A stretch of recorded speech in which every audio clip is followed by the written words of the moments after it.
I'm a 37-year-old dentist living in Mesa, Arizona, and I spent 5 years and close to $100,000 making sure my family felt loved, celebrated, and taken care of. Then, the night before Mother's Day, my own mother sent a message in our family group chat that changed everything. What happened in the 10 minutes after I replied is something I am still processing, and I think you need to hear the whole thing from the beginning. Before I get into this, I want to know where you are watching from right now. Drop your city or your state in the comments below.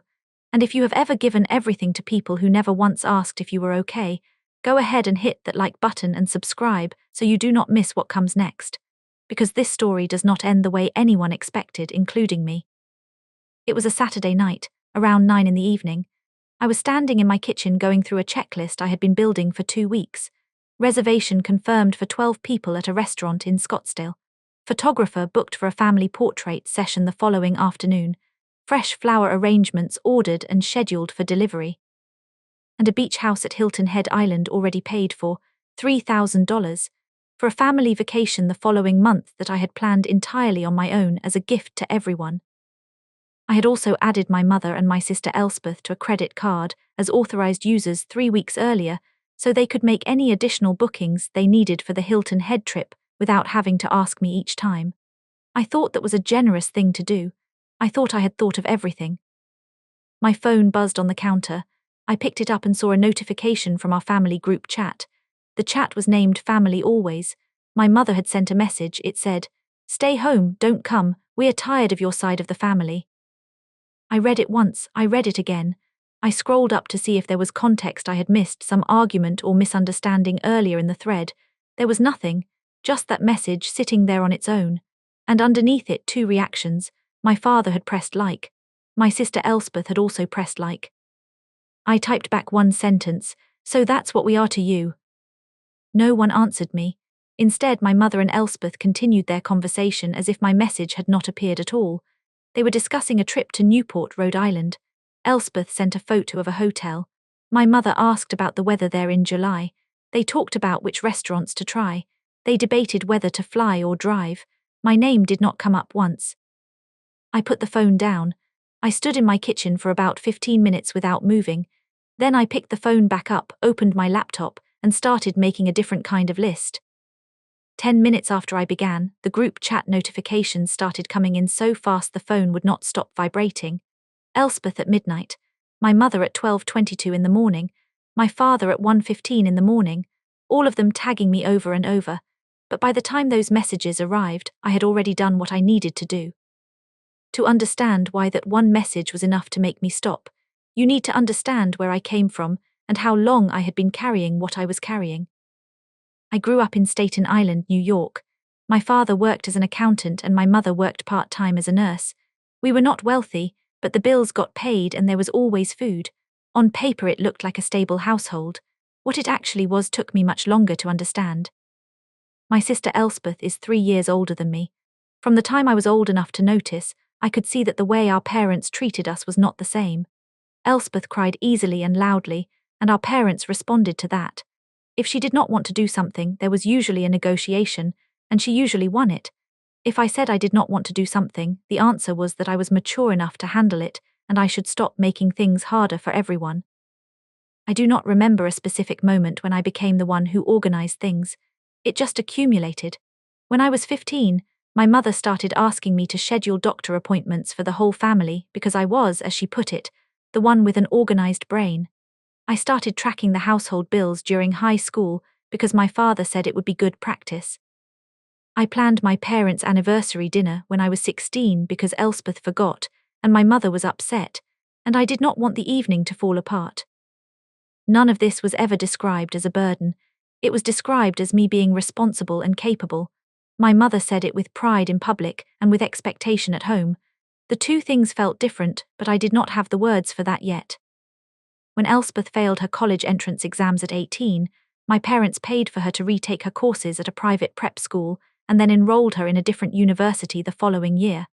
When I was accepted into the dental program at the University of Pennsylvania, my father said, "Good, you always figure things out." There was no dinner to celebrate, no phone calls to relatives to share the news. I applied for loans and scholarships on my own and did not ask for help because I already understood that help was not something I was supposed to need. Throughout college and dental school, I came home for every holiday. I organized the gatherings because if I did not, my mother would spend the entire visit sighing and telling anyone who would listen that nobody cared anymore.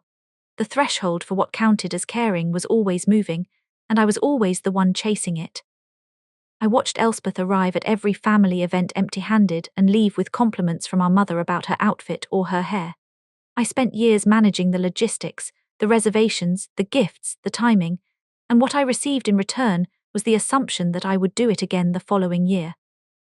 Nobody ever sat me down and told me that my role in the family was to be useful, but nobody needed to. The pattern made it clear enough on its own. And for a very long time, I told myself that this was just how families worked, that someone had to be the one who held things together, and that I was simply that person. I met Soren when we were both living in Philadelphia. He is an engineer from Minnesota, and he is one of those people who pays attention to things most people do not notice. We got married when I was 31, and after I opened my own dental practice, we moved to Mesa, Arizona, which is where we have been ever since. For the first time in my adult life, I had a home that felt like mine. I had built a career on my own terms. I had a husband who asked how I was doing and actually waited for the answer. I had space to breathe. And then my family found out I was doing well financially. And the calls started changing. The first time my mother asked for money, she framed it as a loan. The roof on the Staten Island house needed repairs and they were short by $15,000. I did not ask for a repayment plan or a timeline. I transferred the money the same week. 6 months later, Elspeth called to say she had run up her credit cards and could not make the minimum payments. I paid off $8,000 of her debt. Then came a request for my parents' vacation costs because they had retired and the budget was tight. Then tuition for Elspeth's son's after-school programs because Elspeth said the school district did not offer enough support. Then several transfers described as emergencies without much explanation. Soren kept track of all of it in a spreadsheet. He is not the kind of person who raises his voice, but after the 4th request in 2 years, he sat down across from me at our kitchen table and showed me the numbers. He said, "I am not telling you what to do, but I want you to notice something. Think about the last 10 times your mother called you. How many of those conversations started with something she needed from you?" I told him he was being uncharitable. He said he might be wrong and I should just pay attention. I started paying attention. Over the next 3 months, I counted 11 calls from my mother. 9 of them opened with a problem that required either money or a task I needed to handle on her behalf. The other 2 asked briefly about the grandchildren before getting to the main point. Not one of those 11 calls asked how I was sleeping, how the practice was going, whether I was tired, whether I needed anything. I also started noticing what happened when I was the one who needed something. When I went into labor with my son Tavian, my parents did not fly to Arizona. My mother sent flowers through a delivery service and texted asking me to send photos. When Indelian was born 2 years later, my mother called 3 days afterward. The first thing she said was whether I could ask one of my colleagues about a prescription for her knee. I kept making excuses for them. I told myself that they were getting older, that they were not good at expressing emotion, that this was just how my family communicated.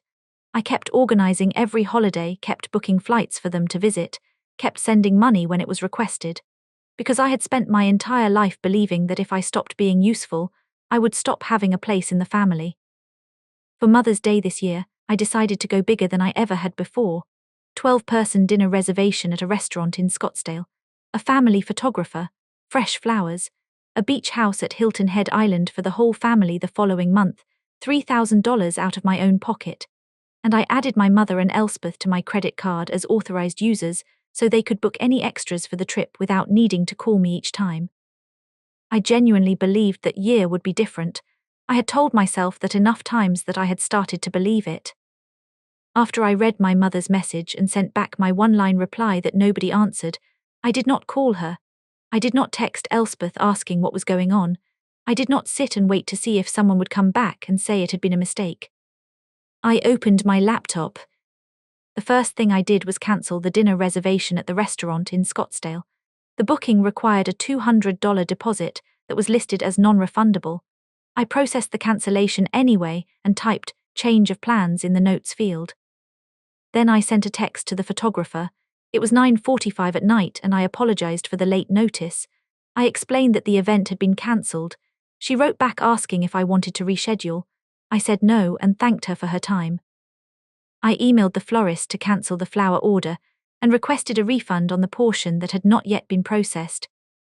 Then I opened the vacation rental site and pulled up the Hilton Head booking, $3,000.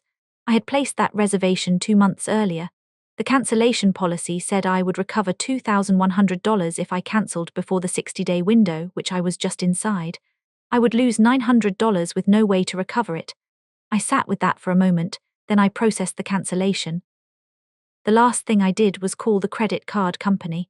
It was after 10 at night, and I waited on hold for a few minutes before a representative answered. I asked to remove my mother and Elspeth from the account as authorized users. The representative confirmed the change would go into effect immediately. I closed the laptop. Soren had heard me on the phone and came downstairs. I showed him my mother's message without saying anything. He read it, looked at the liked reactions from my father and Elspeth, and did not speak for a while. Then he asked me what I needed from him right then. I told him I just needed him to stay. He pulled a chair over to the kitchen table and sat there with me for the next 2 hours while I finished my tea and did not say much. At 11 the notifications started. Elspeth wrote that her card had been declined when she tried to book something at a spa for the next morning, and she needed to know what was happening. My mother wrote to call her immediately. My father asked what was going on with the restaurant reservation. I read every message. I did not respond to any of them. At 7 in the morning on Mother's Day, while Soren and the kids were still asleep, I sat at the kitchen table and opened the family group chat. I did not write anything angry. I did not tell anyone how I felt or ask anyone to apologize. I wrote out a list. I told them that I wanted to make sure everyone had accurate information. Then I went through every financial contribution I had made to the family over the past 5 years, line by line. Repairs to the Staten Island house, $15,000. Elspeth's credit card debt, 2 separate payments, $8,000 total. Round-trip flights for my parents to visit Arizona on 4 separate occasions, $6,200 total. 2 years of after-school tutoring for Elspeth's son, $4,800. Transfers categorized as emergency expenses without detailed explanation, $9,000. Thanksgiving gatherings over 3 years including flights, restaurant reservations, and gifts, $11,000. Christmas over 2 years, $8,000. Mother's Day contributions across previous years, $7,000. Non-refundable deposit lost on this year's restaurant cancellation, $200. Non-refundable portion of the Hilton Head rental I had just cancelled, $900. The total came to just under $100,000 over 5 years. At the bottom of the list I wrote one sentence. I thought this was what family did for each other. I was wrong about that. Elspeth responded first. She wrote that I was embarrassing myself and asked why I would post something like that in the family chat. My mother wrote that I always made everything about money. My father wrote that nobody had ever asked me to do any of those things. I answered each of them once. To Elspeth I wrote, "You are right that it is embarrassing. I am embarrassed it took me this long."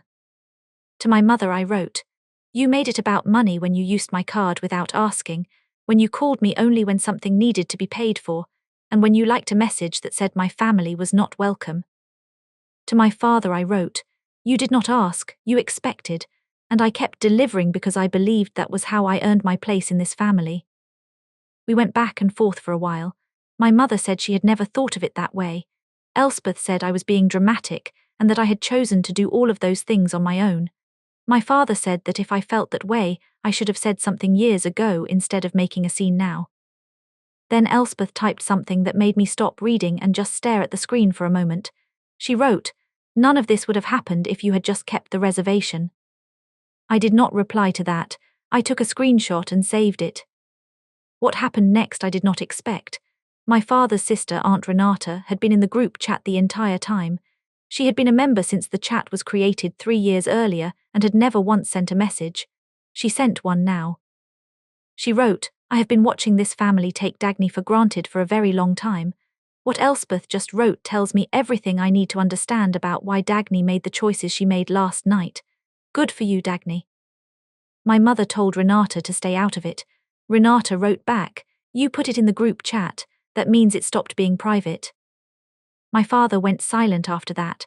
My mother sent 2 more messages, but they got no response from anyone other than Elspeth, who by that point was just repeating herself. Nobody came to their defense. Nobody in the chat agreed with them.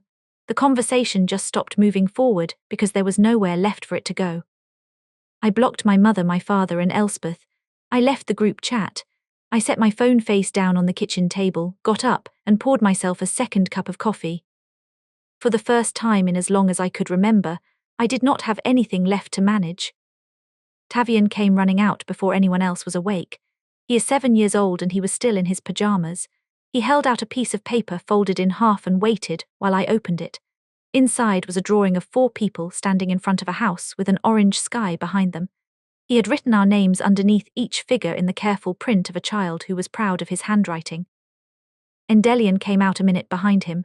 She is 4, and she pushed past her brother and handed me a smaller piece of paper she had folded herself. Inside she had written in letters that wandered up and down the line, "Thank you for choosing us." I read that line twice. Soren made breakfast. He made waffles with blueberries and maple syrup, and we sat at the kitchen table, all 4 of us. No reservation, no photographer waiting outside, no schedule to keep, no one I needed to coordinate with. Tavian and Endelian argued about which of them had gotten the bigger waffle, and Soren pretended to measure both pieces with a fork, and everyone laughed. It was the first Mother's Day in years where I did not feel like I was running an event. A few weeks later, Soren told me that Aunt Renata had called him directly. She wanted him to know that she had seen the dynamic in our family for a long time and had never known how to name it or what to do about it. She also told him that my mother had called Renata not long after Mother's Day to tell her side of things, and somewhere in that conversation, my mother had asked whether Dagny might be willing to look at rebooking the Hilton Head House. Elspeth sent me a long email. Most of it explained why I had misunderstood the situation and why my perspective on the history of our family was not accurate. My father did not contact me at all. I did not respond to the email. I did not call my mother back.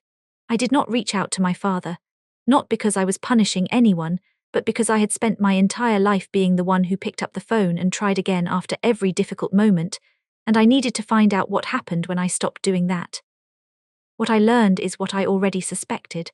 The silence on their end told me what I needed to know. I want to say something directly to you before I close this out, because I think some of you watching this right now are in a version of the same situation I was in. I spent close to 4 decades confusing 2 things that are very different from each other. Being needed and being loved are not the same. Being useful is not the same as being valued.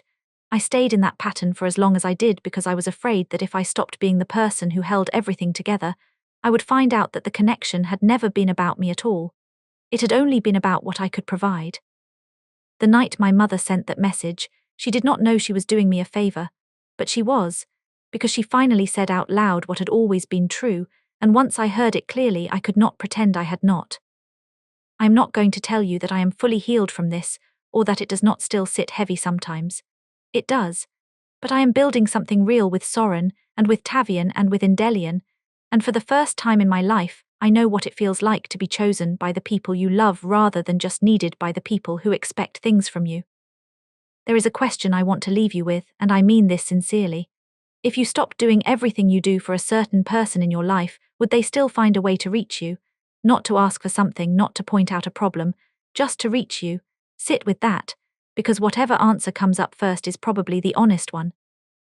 If this story hit something real for you, I want to hear about it.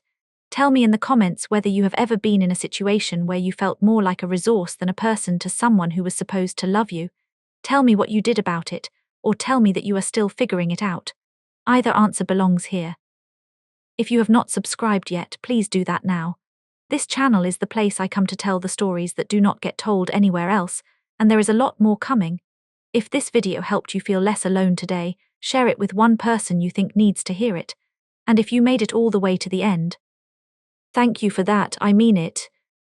To every person watching this who has been the one who shows up, who plans, who pays, who tries again and again, you deserve someone in your life who would show up for you without being asked.